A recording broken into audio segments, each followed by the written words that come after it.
पांडवों को उनका हारा हुआ सब कुछ वापस लौटा दीजिए और द्रौपदी को उनके साथ मान से विदा कीजिए। नहीं मां नहीं, ये कभी नहीं हो सकता।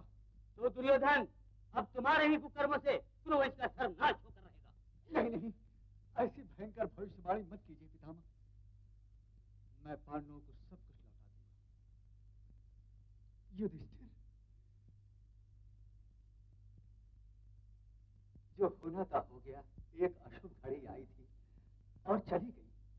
उसे भूलकर मेरे पुत्रों को क्षमा कर।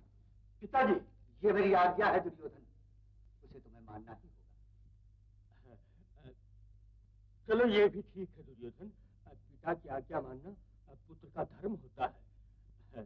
किंतु धर्मराज, तुम्हारा हारा हुआ सब कुछ महाराज धृतराष्ट्र तुम्हें दान कर रहे हैं, तो क्या तुम क्षत्रिय होकर ये दान स्वीकार करना चाहते हो और करना चाहते हो?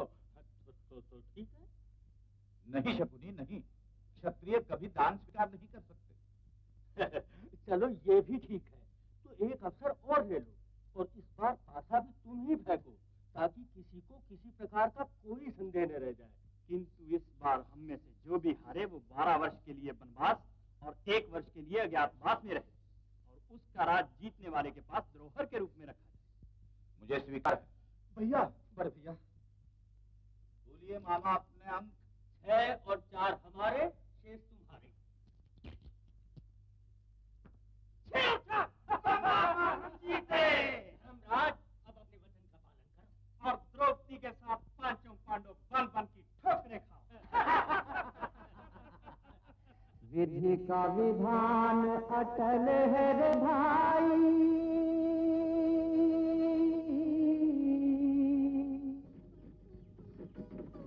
श्री कृष्ण आ गए। और अभिमन्यु भी आ गया है।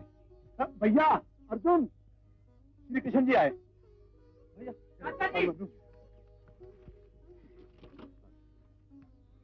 चिरंजीव, विराजिए प्रभु। वनवास का समय अब तो पूरा हो चला, अज्ञातवास का केवल एक ही वर्ष रह गया। अब तो हमें भविष्य का विचार करना चाहिए धर्मराज। आपकी आज्ञा ही हमारे विचार है भगवान। भगवान, जो भी विचार करना है शीघ्र कीजिए, नहीं तो धीरे धीरे हम कहीं युद्ध करना ना भूल जाएं और हमारे शस्त्रों को जंग ना लग जाए और कहीं कपटी दुर्योधन और शकुनी की चाल सफल ना हो जाए। मामा, भारतवर्ष में कौन सा ऐसा राज्य है जो अज्ञातवास में पांडवों को आश्रय दे सके? पांडवों को आश्रय तो केवल स्वाधीन राज्य में ही मिल सकता है। तो स्वाधीन राज्य तो केवल विराटनगर है। विराटनगर? हाँ, विराटनगर। परंतु वहाँ का राजा तो केवल नाम का राजा है। वहाँ की सत्ता तो उसके साले कीचक के हाथ में है और वो है मेरा परम मित्र। परंतु किस सोच में पड़ गया मामा? मित्र पर भी विश्वास करना शकुनी के स्वभाव में नहीं। सोचता हूँ दुर्योधन, यदि विराट नरेश को कौरवों का समधी बना लिया जाए तो काम बन जाए। उनके घर एक कन्या है, उत्तरा। उत्तराजी, हम विराट की सीमा से बहुत दूर निकल आए, तो क्या हुआ? सहेलियों का रथ भी पीछे छूट गया है।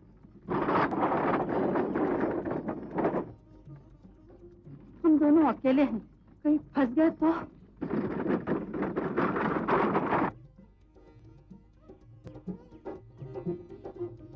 मैं कहती थी ना, कल मुही कहेंगी। कहाँ लाकर फंसा दिया? चल नीचे उतर, चल।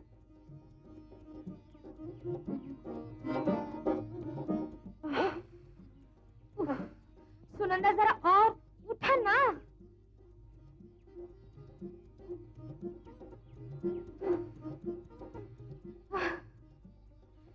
अब क्या करे सुनंदा? यहाँ कोई मनुष्य भी तो नहीं दिखाई देता जिसकी हम सहायता ले। केवल पत्थर ही पत्थर है। स्त्रियों के दुख से पिघलकर कभी कभी पत्थर भी मनुष्य बन जाते हैं।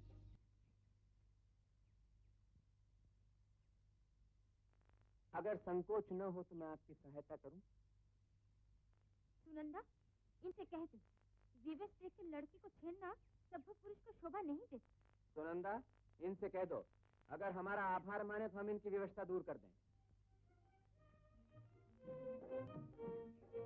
आप रथ पर आकर घोड़ों की रात संभालें, मैं अभी पहिया निकालता हूँ।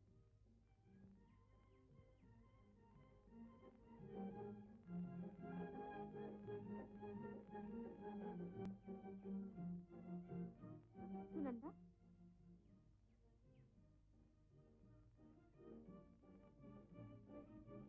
देखिए, बिना आज्ञा के पुरुषों के काम में हाथ डालना ठीक नहीं। अपने काम के लिए किसी की आज्ञा की आवश्यकता नहीं होती। प्रथा सुनंदा,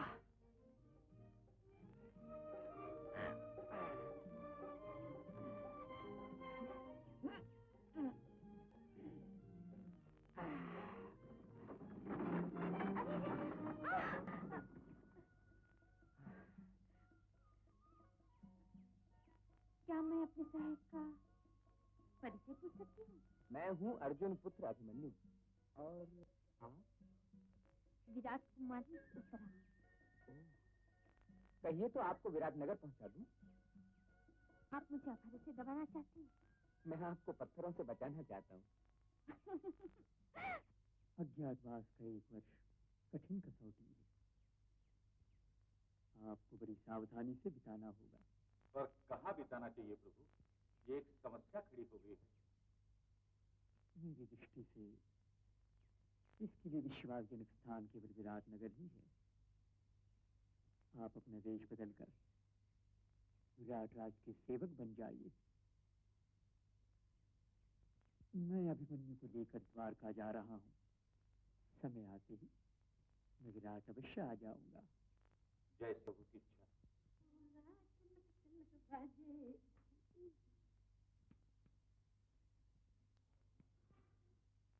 अरे पहलवान, आंखें फोड़ने से तो अच्छा था किसी जंगल में जाके सांड भैंसों की टांगे तोड़ता।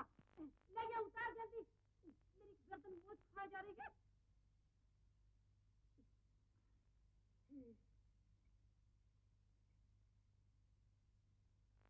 आग लगे, बड़ा पाक छतरी बने, जरा सा चूल्हा नहीं फूका जाता।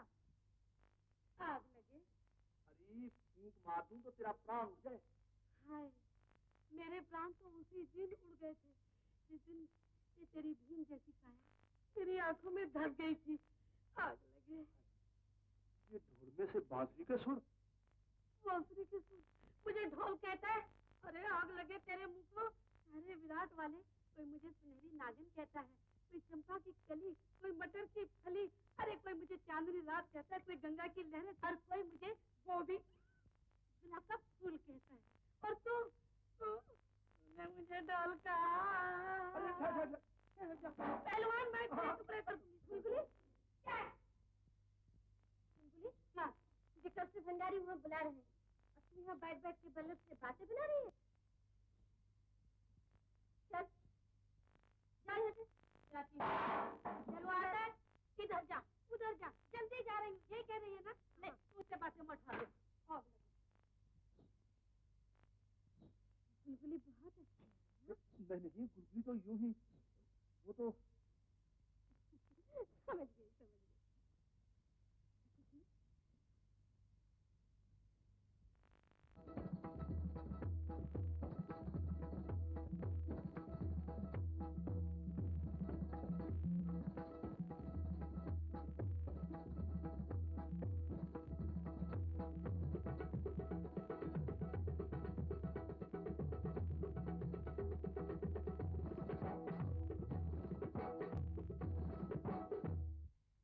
देखा ना, नृत्य करती हुई राजकन्या उत्तरा को देखकर मुझे तो अभिमन्यु याद आ गया। ओह, बड़ी दूर की सूझी है तुम्हें। हाँ। कन्या तो ऐसी है जैसे पांडु कुल के लिए ही पैदा हुई हो, पर जिसका बाप नट, चाचा रसोइया और माँ दासी हो, ऐसे लड़के को कौन अपनी कन्या देगा?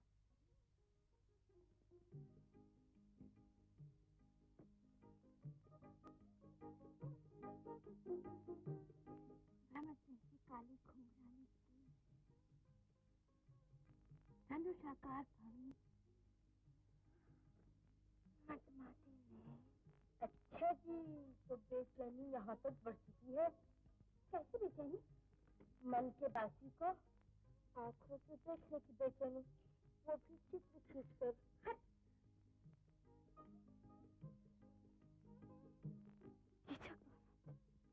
सुंदरी, डर क्यों गई सुंदरी? मैं कोई भूत प्रेत नहीं हूँ, विराट नरेश का साला हूँ, सेनापति हूँ, जहाँ का सब कुछ हूँ। मैं तुझे अपने मन की रानी बनाना चाहता हूँ। आप अपने विनाश को न्योता मत कीजिए कीचक महाराज। सुंदरी, विराट में विनाश उसका होता है जो मेरी आज्ञा को ठुकराता है। यहाँ आज तक ऐसी कोई सुंदरी नहीं हुई जिसने कीचक की कामनाओं पर पानी फिराओ। सुन लीजिए, ऐसी एक मैं हूँ। राक्षसी से महारानी, यदि राक्षसी से क्या बात है सारेंद्र? ये पूछने से पहले तू अपनी साथी से कह दे बहन कि मेरी आज्ञा का पालन करे। सारेंद्री, तू जानती नहीं कि ये कौन है?